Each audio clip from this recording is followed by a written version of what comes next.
Ilang araw nga ba pwede nang ihiwalay ang inakay ng isang African lovebird? Ka-project, tara, pag-usapan natin.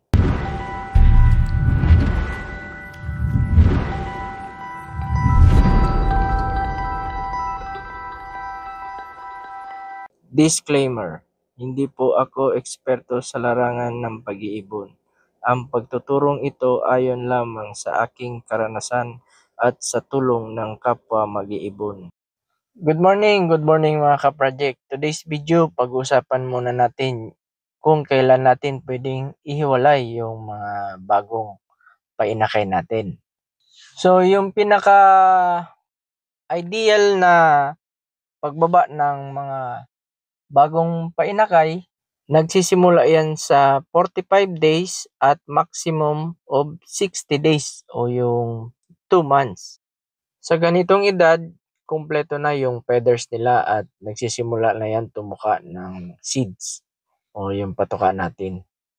So, after 2 months, yung parents nila magsisimula naman yan mag-mating. Pag proven na talaga yung parisan natin, minsan hindi pa 2 months magsisimula na yan mag-mating.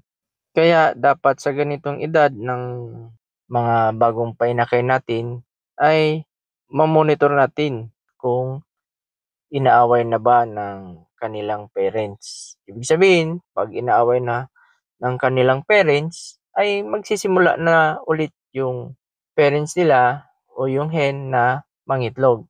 Pero may mga breeder naman na kahit nangitlog na sila, ay hindi naman nila inaaway yung kanilang mga inakay.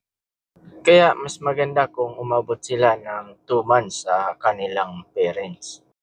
Pero after 2 months, kahit hindi inaaway yung bagong mga inakay, ay ihiwalay na natin sa kanilang parents.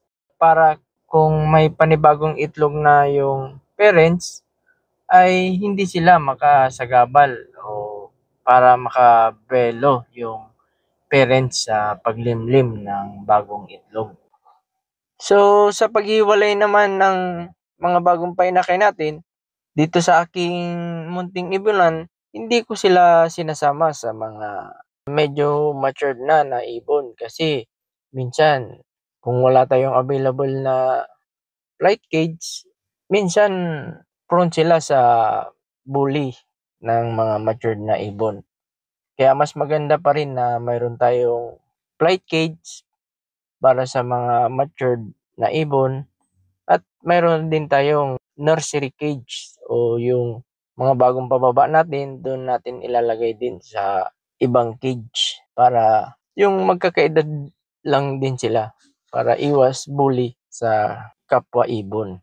So, ganyan lang tayo ka-project maghiwalay ng mga bagong painakay.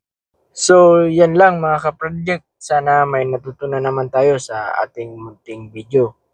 Please follow, like, and share na lang sa ating mga video.